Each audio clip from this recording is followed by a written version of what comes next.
What's up, ladies, gentlemen, people, listeners of the Didn't Ask podcast? Welcome back to episode 40 of the Didn't Ask podcast. Welcome. If this is your first time, welcome to the show. If this is your 40th time, welcome back. Great to see and hear you again, even though I cannot see or hear you, anyways. How is everybody doing? I hope you have a great weekend. I just want to make a quick disclaimer up front. I'm getting new neighbors upstairs and they are clanging and banging and drilling and sawing and whatever the fuck. So I'm going to do my best to talk around it. I'm going to do my best to edit it out, but it will probably not work out fully well because I know I want to make a sentence. And if I need to make a sentence, I need to make a sentence and come to the end of the sentence. And if they start banging in the middle of it, it's really hard to talk around that. So I'm gonna do my best to keep it as minimal as possible, but you might hear some dings and dangs in the background of this episode. Apologies for that one up front. Once again, asking you, how was your weekend?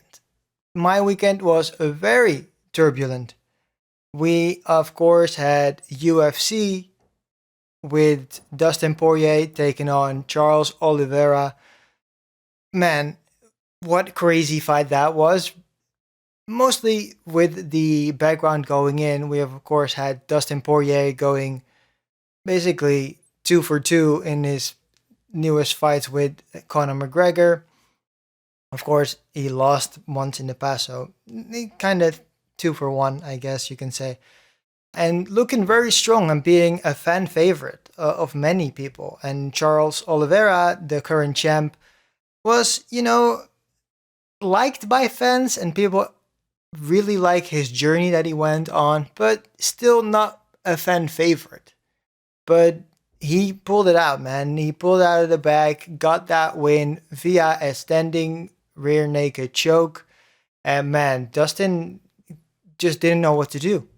Charles Oliveira is such a interesting fighter because he is good at jiu-jitsu, but he has improved so much with his stand-up fighting and just going through the adversity of getting knocked down, keep coming back up, walking forward, getting hit, but still, evading punches and dealing out punches himself as well. This has proven that he is where he is now and that he should be at the top of that division, especially after he beat Michael Chandler for that title. And of course, Michael Chandler, if you don't know, was a Bellator champion. So, he has now very notable wins and he might be on the top for a very long time if he keeps up with this as he has been doing so far. And then, of course, we also had the finale of the Formula One. If you've listened to this podcast before, you know that I keep talking about Formula One. I really got into the sport basically halfway through the season. Like, I never really understood why Formula One was a thing because to me it sounded stupid. It sounded like, oh, there are a bunch of dudes driving cars in a circle. And that's basically, even though it's not NASCAR, but that's kind of how I always thought of Formula One. But now I see that Formula One is such a interesting sport where it's very much about the driver, about the car that they're in, about the way they handle that car and how the team handles that car and how much performance they can get out of the car and what type of strategy they're going to use. Like, are they going to start on hard tires? Are they going to start on medium tires, soft tires? You name it. It made me very interested in the sport, and then having the conclusion that we did, it was absolutely crazy. My niece was celebrating her birthday. She turned 4. Happy birthday. And everybody was glued to the screen, and everybody wanted Max to win so badly because he's the first Dutchman to win a Formula One World Championship, even though it happened in a controversial way, but it is what it is. And we're now going to wait to see what Mercedes is going to do with their appeal that they handed over to the FIA and that they're not agreeing with the decision that's made and yada, yada, yada. But hey, that is something to worry about another day. And once again, this is not a Formula One or UFC podcast. This is a Reddit podcast where I dive into the world of Reddit to see what the people asked Reddit and didn't ask me. So let's jump into the first question today, asked by user Reddit Sucks 021. And they ask, New Zealand just recently announced that anyone born after 2007 will never be able to purchase cigarettes or tobacco. How do you feel about this? Personally, I think it is a very good decision that they made this. It's a very hard stance and it probably will piss some people off, but to me it seems like the best of both worlds where the people that were born before that date still have the ability to buy tobacco and use tobacco and whatever. And the people that are born after 2007, they don't have that ability anymore. So it's basically like the best of both worlds where the people that already use it can continue using it and the people that don't use it never get the ability to use it. So I think it's a good way to phase out something that's objectively bad. So I think it's interesting. But the fact is, you're gonna get an illegal circuit of cigarettes that are gonna be sold. Because people are just gonna buy packs. People that were born in 2006 or whatever the fuck. They're gonna buy their cigarette packs and they're just gonna sell out either the packs or maybe even the cigarettes themselves, just singles. So there is a little bit of a weird situation that you're getting into there. But overall, I think, yeah, that it is a very smart decision that they did. I think that it is a good way going forward. And it's a way that you look at the future and make sure that, yeah, people aren't getting the ability to smoke cigarettes the way that we have always had. And knowing again now that objectively speaking, smoking cigarettes is bad. Back in the day, they always said like, "Oh, it's fine and it's healthy and whatever," but we know now that it is bad. So on one side, yeah, it is a good way that you eliminate that threat. But I personally, I don't smoke, I don't do drugs, I don't drink alcohol. So for me, it's a really hard situation because I don't really have a definitive answer here. But I think it is a good way. I can see why you can say that the government is kind of overreaching because it's just like, well, the people want to smoke, let them smoke on one side. But on the other hand, it's just like, yeah, the government is there to make sure that you are healthy. And when it comes to, let's say, meat or something like that, the government makes sure that there aren't certain chemicals fed to horses or used as medicine to give them certain antibiotics and whatever to make sure that people are healthy when they eat, or at least that the food that they eat is not as bad as it could be. So on that side, I kind of understand that. Hey, we're just gonna ban smoking altogether and just be done with it. So user Reddit sucks 021 New Zealand just recently announced that anyone born after 2007 will never be able to purchase cigarettes or tobacco.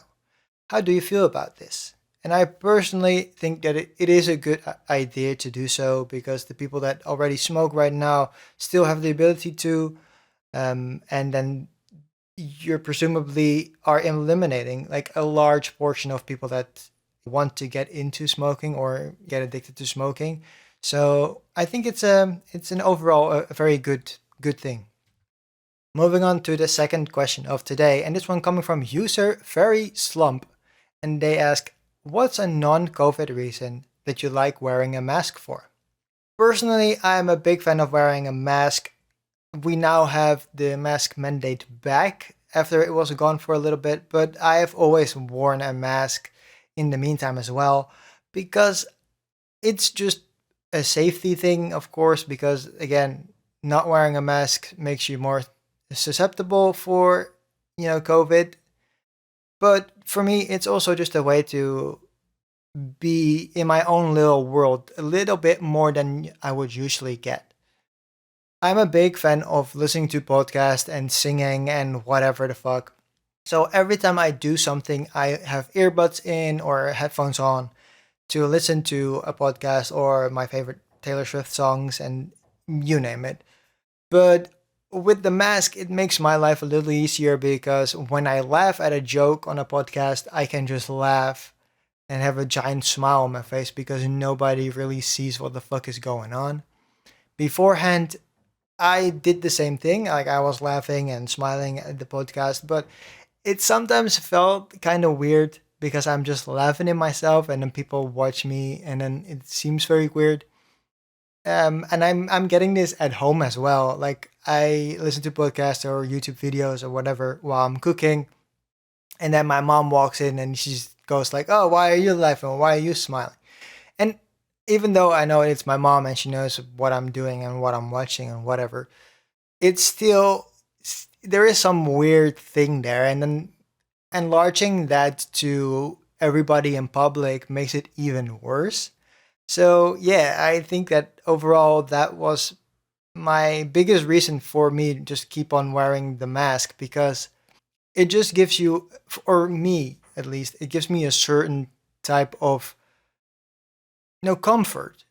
Not only because it protects against COVID, allegedly, but also because it makes me be able to just be in my own world and just laugh at jokes that are made on podcast or laugh and sing along with songs that I really like without people looking weirdly at me or whatever. And going back to the question asked by Ferry Slump, what's a non COVID reason that you like wearing a mask for? And I have to say, nobody cared for me until I started wearing the mask. You know what I mean? Like nobody cared for me until I started wearing the mask. And that's of course a Bane reference, Batman and that. But yeah, honest answer, it is the ability for me to just laugh and smile at things that like my headphones or songs or podcasts or whatever that I'm playing without people looking at me weirdly. So that would be my answer to you, Very Slump. Thank you for your question. Moving on to the third question of today, asked by user Gartzanta, and they ask, you have to recommend an absolutely must-see pre-2000 movie to a teenager. Which one is it?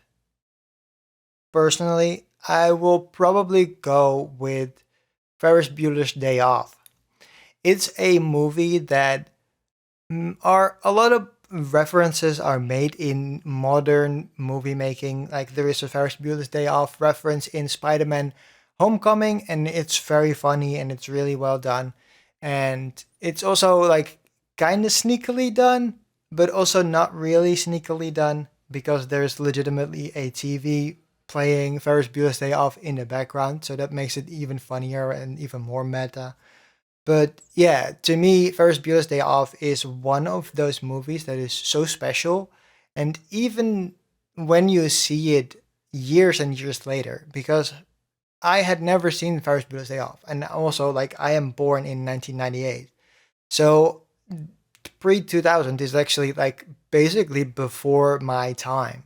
Because I remember everything that came out in the 2000s and not necessarily anything before that. So when I went to Ferris Bueller's Day Off like last year or something like that, maybe the beginning of this year, I was kind of surprised at how awesome that movie is and how well it holds up nowadays.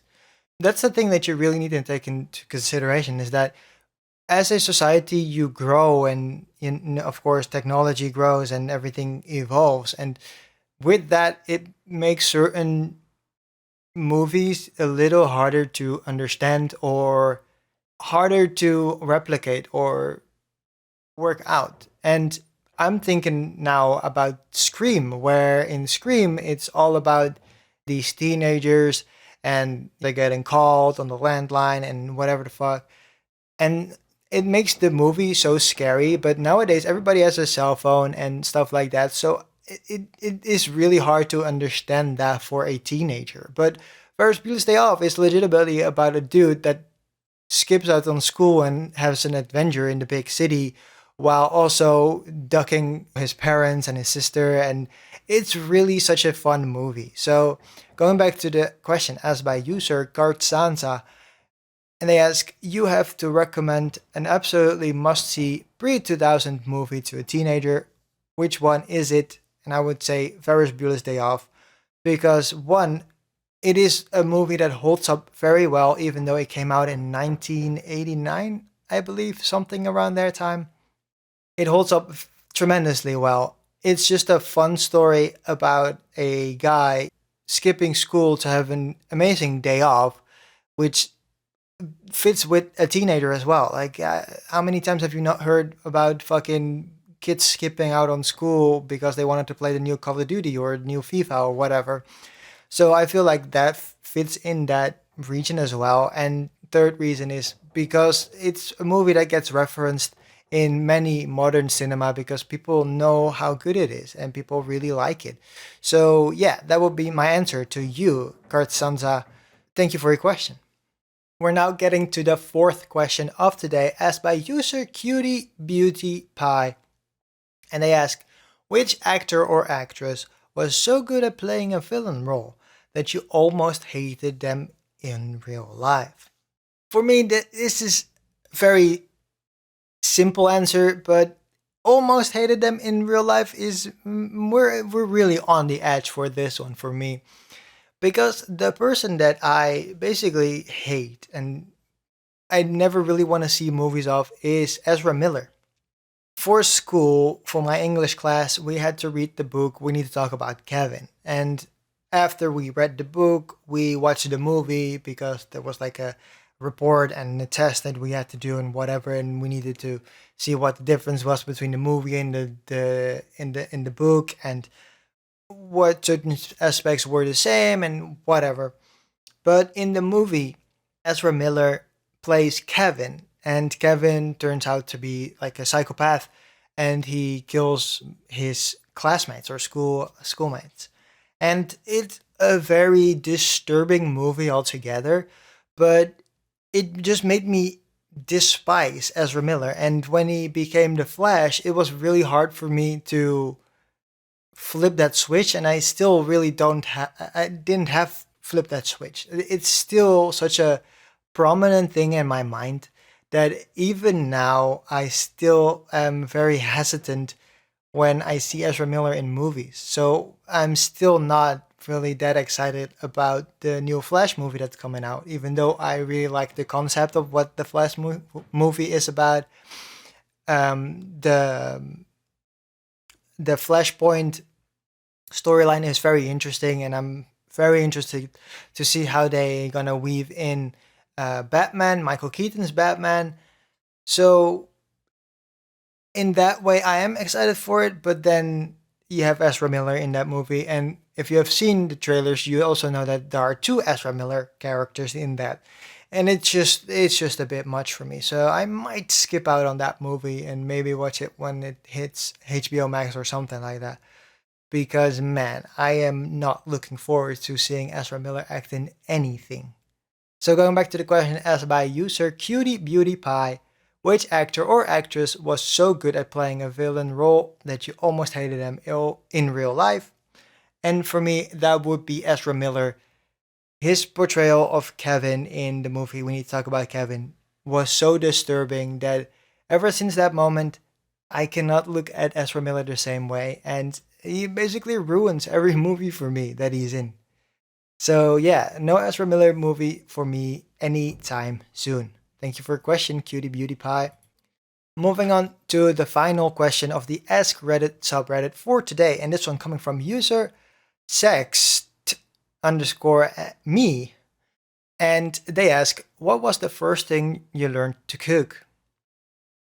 It's a very simple answer to this question, and it was eggs. And it was baking an egg, not cooking an egg. There's a difference between a cooked egg and a baked egg, or a fried egg, whatever the fuck you want to call it. I used to be at my grandparents basically once a week because my parents had to work or my dad was gone, and sometimes it was very busy for them, so they were just like, well, we're gonna send you to your grandparents every week. And so I went to my grandparents, I think every Thursday or Friday or something like that. And then I would sleep over at their place, and every morning we would then make eggs. And my grandparents, or like my grandma, she got me like my own pan, so I had like a tiny pan. And then we would scramble, you would scramble the eggs or whatever, or just flip an egg or whatever. We would fry them. And it was a great way to learn basically how to cook, because an egg, it's you can fuck it up, but it is fairly simple because it's just legitimately an egg, and you throw some butter in a pan and you put an egg in there, and that's basically all you have to do. And as long as you keep an eye out on your eggs, there is very little that can go wrong. So I'm very grateful that my grandparents taught me that my grandma was there for us, for me and my sister, that is, to keep an eye out on us while we're cooking, and giving us the opportunity to cook, because many parents probably wouldn't let them, mostly because it could be dangerous. But my grandparents had like an electric, induction plate, whatever the fuck it was. So it was a lot safer than it was for me at home, because we had just like an open fire, get like a gas fire. So that probably also helped a little bit. But going back to the question asked by user sext_me, what was the first thing you learned to cook? Again, it was the eggs at my grandma's place, because she really wanted us to be self sufficient in a way and learn how to cook. And the easiest way to do that is eggs. So thank you for your question, Sext Me. And now, moving on to the final question of today. This one, of course, coming from the MIDSO subreddit, asked by user underscore disappointment underscore 6. And they ask, am I the asshole for being ungrateful of the cake my boyfriend made me? I, a 33-year-old female, have been dating a man, Alex, 34 male, for almost 3 years. Alex has a 13-year-old daughter from a previous marriage that he has full custody of. When we met, Alex was doing very well. He made 6 figures and he had a decent house in a fine neighborhood. I had a slightly lower paying job. Almost a year and a half ago, his job had to cut some employees and he was one of them. He had to take on a job. He had to take on a job and he earned much less than he had before. I moved into their house 5 months ago. Since I moved, I have helped a lot with the bills, usually half or more of them. Yesterday was my birthday. I wanted to celebrate at a nice restaurant near us, however, it was closed. There was another one a little closer to us, although it was more expensive. I suggested going there for my birthday to Alex, and he said that he couldn't afford to pay for dinner there. And we went and if we went, we would need to split the bill. I was a little upset, but he said he would make something himself. The cake I wanted was, admittedly, somewhat expensive. I pointed it out to him, and he said again that he didn't think he could afford it, with Christmas coming up, and we'd have to go half. I told him I wasn't paying for a cake for my own birthday, and he said he'd see what he could do. Well, yesterday came. He made dinner, and it was quite good, better than most meals we eat, although not as good as it would be at a restaurant. However, when he brought the cake out, it was just something he had made himself. He said he was sorry he couldn't afford the nicer cake, but he had made this one and his daughter had helped. I pretended to enjoy it, but after I told him that I was hoping for a slightly nicer cake, he said he had tried his best and he couldn't spend the money he had set aside for bills on the cake. I guess his daughter heard, because now he's also saying that I made her upset after she helped make it. He keeps saying I should apologize to her and say that I really liked it. Am I the asshole? Ooh, that was quite a bit of a track that we had to walk over, but it gives us context. And in the context of this message, it sounds like you're a bitch. Your boyfriend that you've had for 3 years has been seemingly working really hard to support you and support his daughter in that situation. And doing that already is like a really hard job, and especially when you have to do it with lesser money. Of course, like your boyfriend maybe needs to look at a new job, but right now that might not be on the table for him. So he is doing everything he can to make sure that everybody is having a nice time. And him cooking dinner, like you wanting to go for a nice restaurant, whatever, that's fine, but you can pay for the shit yourself. It's your birthday, and I understand that it's your birthday, so you should be getting things. But on the other hand, it's like if you want something, you can do that. And in this case, your boyfriend is very honest. Like he's saying, hey, we can't afford this because otherwise we cannot, pay the bills or whatnot. And then he made an effort to do something nice, and then you basically shit all over it. And that just sounds very assholic, if you ask me. Because, again, he explained upfront that he couldn't afford to go to the restaurant and couldn't afford the cake. When he himself made the cake and made dinner and made sure that you were having a nice day, you basically shed all over it and said that you didn't like it and wasn't quite good and whatever. So, what do you think that makes him feel? Like he tried his best to give you the best birthday that he could afford and that he could give you, but you decided that it wasn't good enough because it was not expensive enough or something like that. So I would say you're the asshole. Do you have to apologize to the daughter?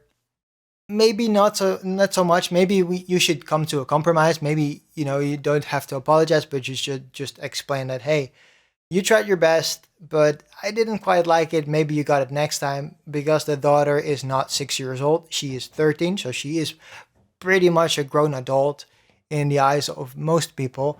So I feel like she should be able to handle criticism a little better than just being a whiny little child about it. But again, they put effort into giving you the best birthday that you could get from them, and you didn't appreciate it, realistically speaking, because you said that the food was quite good, but it would be better in a restaurant, and the cake just wasn't good at all. So I feel like, yeah, you are a bit of a bitch in this situation, and certainly you are the asshole. Thank you for your question. And that was it for this week's episode of the Didn't Ask podcast. Episode 40 is already in the can. Thank you for listening. If you really enjoyed this podcast, please leave a rating on Apple Podcasts. And if you do, I might read your review in the next episode of this very podcast. If you want to find where you can listen to all these podcasts, it should be on all the podcast services, but you can also go to anchor.fm/didn't-ask-pod. That link will be in the show description. Over there, you can go and see on what platforms this podcast is available, and you can click the link very easily from there, so you can subscribe on all your favorite podcast websites and apps of your choice. But on that website, you can also find a button that says message, and over there you can send me a personal message asking your personal question to me, and that voice note I can then play during this podcast. If you don't want your voice to be heard, I can completely understand that, and you can stay anonymous by just telling me upfront that you want to stay anonymous, and that, well, I will read your question out myself, so you don't have to hear your voice, but your question still gets answered. In the show description, you will also find a note for Trek.tv. This is a very cool website that I use to monitor what TV shows I'm watching and what movies I've watched. And it's a fun way to keep up to date with all the media that I'm consuming. Well, that was gonna be it for me for this week. I hope to see you back next week. Have a good time, stay healthy, and I'll see you back next week. Goodbye.